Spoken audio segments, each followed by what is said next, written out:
Coffee Day. That means today you need to make sure your classroom library is organized and clean so you can find whatever book you're looking for.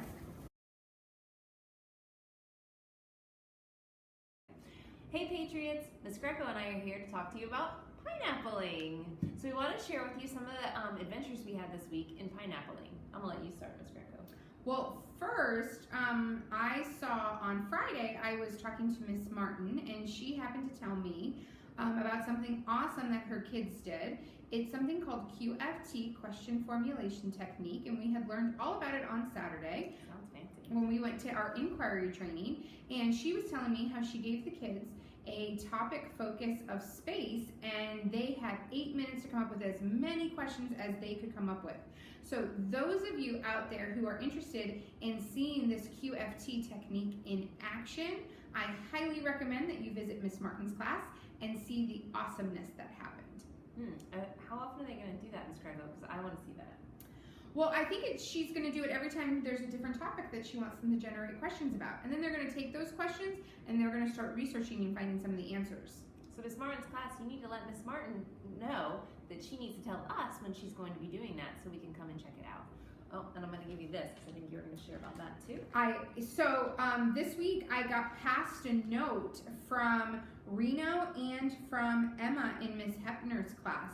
And they passed me this note as they saw me on the sidewalk because they wanted to let me know about some awesomeness that was happening in their class that they think others should check out.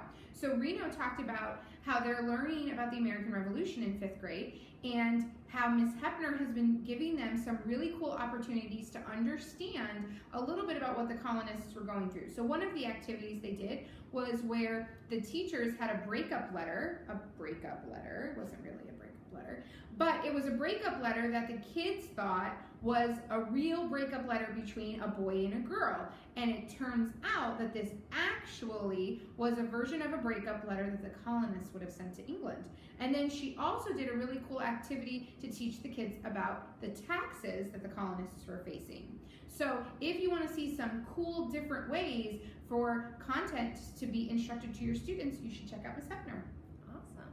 I got an opportunity to go see Miss Ellard, Miss Govin, and Miss Smith, who are opening their classroom anytime, unless they're at specials or lunch or recess, but anytime you can go and watch the awesomeness that happens in their class.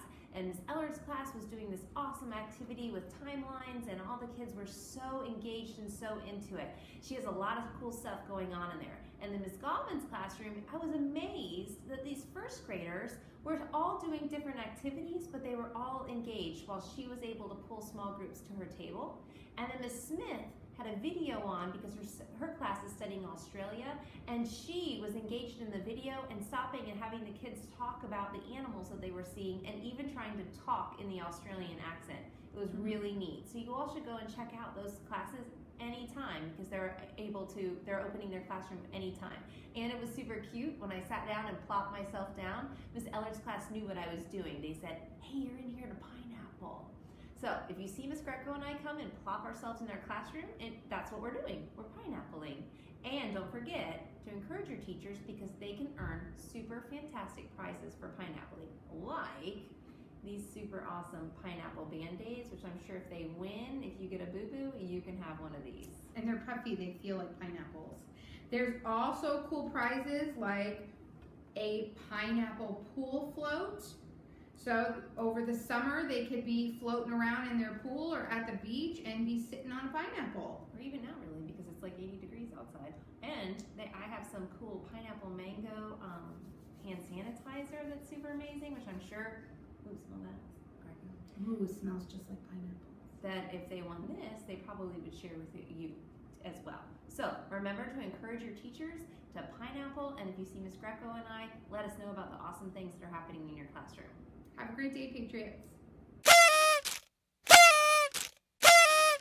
I have one birthday today. Happy birthday to Dylan C. in Miss Reisman's class. Happy birthday!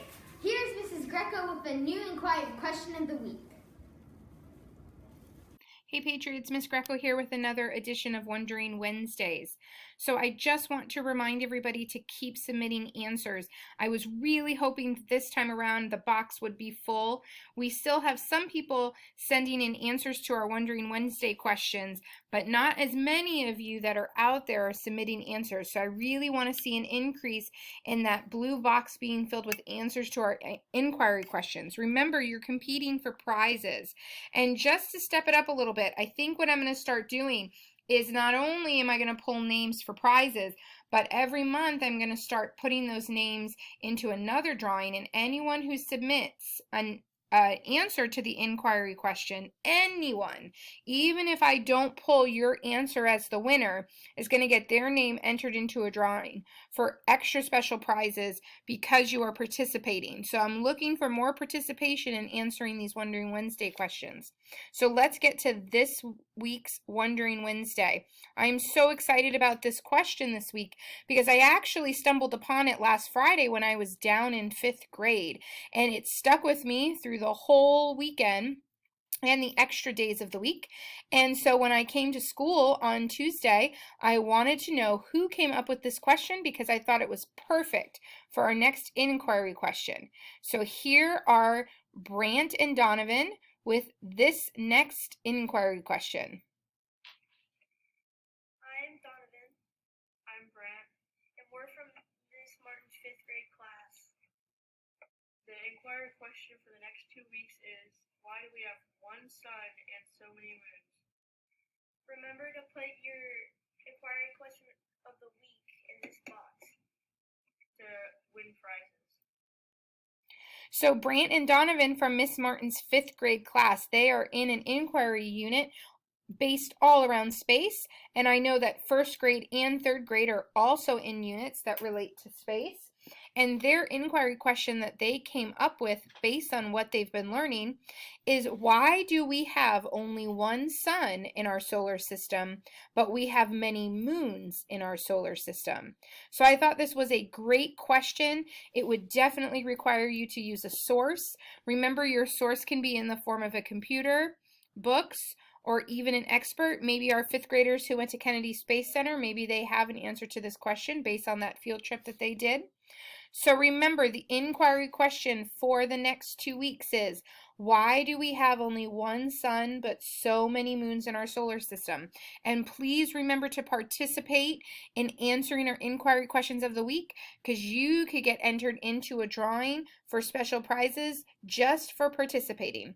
Have a great day, Patriots. Keep inquiring.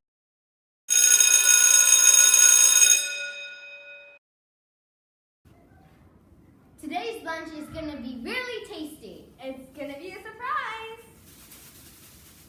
Please stand for the Pledge of Allegiance.